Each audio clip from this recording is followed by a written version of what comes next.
Preste bastante atenção no que ela disse.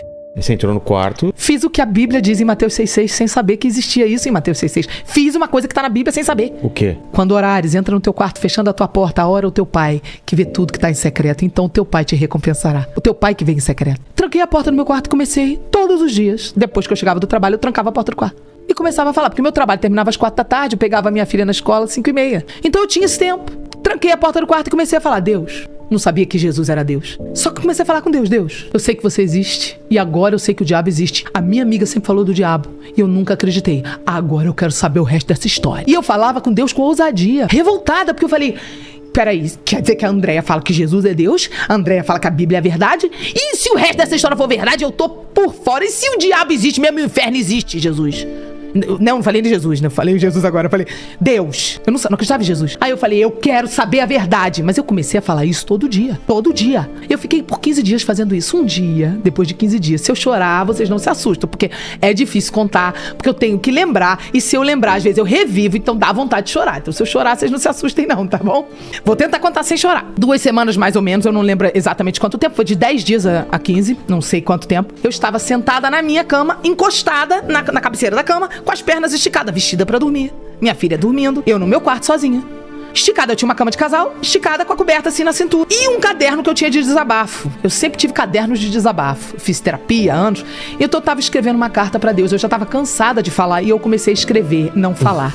E eu comecei a escrever, Deus, eu quero saber a verdade. No que eu comecei, vou começar a lembrar. Eu comecei a sentir uma presença dentro do quarto. Aquela presença era uma presença muito sutil, porque ele anestesia você. Quando o sobrenatural é muito violento, Deus te anestesia, senão você morre. Era como uma anestesia no ambiente. Eu comecei a sentir uma presença e comecei a ouvir uma voz que parecia do meu pensamento. Deus também pode trabalhar dessa forma pra não te assustar, porque 3 vozes podem falar no teu pensamento: a voz de Deus, a voz da tua consciência, que é a alma, e a voz do diabo, pode te setar. Então por isso é o mais difícil da vida cristã discernir qual das vozes sempre, né? Todos os dias pode acontecer com a gente. Até Pedro, do lado de Jesus, foi setado. Jesus repreendeu Pedro, né? Então nós vamos ser setados. Não podemos achar que estamos imunes a isso.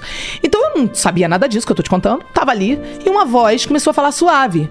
Eu sempre fui. Eu sou um homem sério. Eu sou isso, eu sou aquilo. Eu comecei a ouvir e eu não percebi que não era meu pensamento. Eu continuei escrevendo a carta e conversando com essa voz. E a voz falando dentro da minha cabeça. E eu conversando com a voz, escrevendo a carta e a voz ia me respondendo. Eu tenho essa carta até hoje. Eu tenho esse caderno até hoje. De repente, no final da carta, a voz sai pra fora. Eu não consigo explicar isso pra vocês, por mais que eu tente explicar. Porque não dá, não é uma experiência que dá pra transmitir, é uma experiência que você tem que viver. A voz sai e a voz fica em todo o quarto e em todas as minhas células ao mesmo tempo. Não me pergunta como é isso, eu não consigo te explicar isso. A sensação é como se você tivesse perdido num parque de diversões e a voz do teu pai, você conhece a voz do teu pai? Sim, claro. Chamasse você no alto-falante. Só que uma voz que eu reconheci sem eu nunca ter ouvido. Como é que pode isso? Jeremias 1:5. Antes que tu te formasse no ventre da tua mãe, diz o Senhor, eu te conheci antes que tu te formasse. Existe uma memória em nós que existe antes da gente ser formado no ventre. E essa memória pode ser ativada por Ele, que nos formou antes de estarmos formados no ventre. Pegou aí? Claro. É uma memória que só Deus pode ativar. Porque Ele que dá o sopro de vida, você nasceu porque Ele deu o sopro de vida. Por isso que tem bebê que nasce morto se não recebeu o sopro de vida. Aí é que o negócio ficou forte, porque Ele me chamou, Ele saiu pra fora, aquela voz, e falou, Sara. Quando Ele falou Sara, todas as células ouviram. Eu reagi em todo o meu ser. Eu ouvi a voz dentro do quarto e dentro da minha cabeça, e tudo era mais forte do que qualquer coisa que eu já ouvi na minha vida. Só que aquela voz, ela vinha de um lugar dentro do quarto, como se Ele estivesse em pessoa dentro do quarto. Obviamente eu não vi, não era uma visão, mas Ele estava ali, como se fosse uma pessoa presente. Eu imediatamente fui me encolhendo em posição fetal e rolando, caindo por cima eu caí no chão. O choro era um choro que não dá pra... Eu não consigo reproduzir o choro. Se eu tentar fazer uma cena de atriz, eu não consigo. Porque era um choro que todo o meu corpo se contorcia, minhas entranhas se contorciam por dentro, meu músculo foi contraindo. De modo que o meu diafragma, eu fui parar no chão e...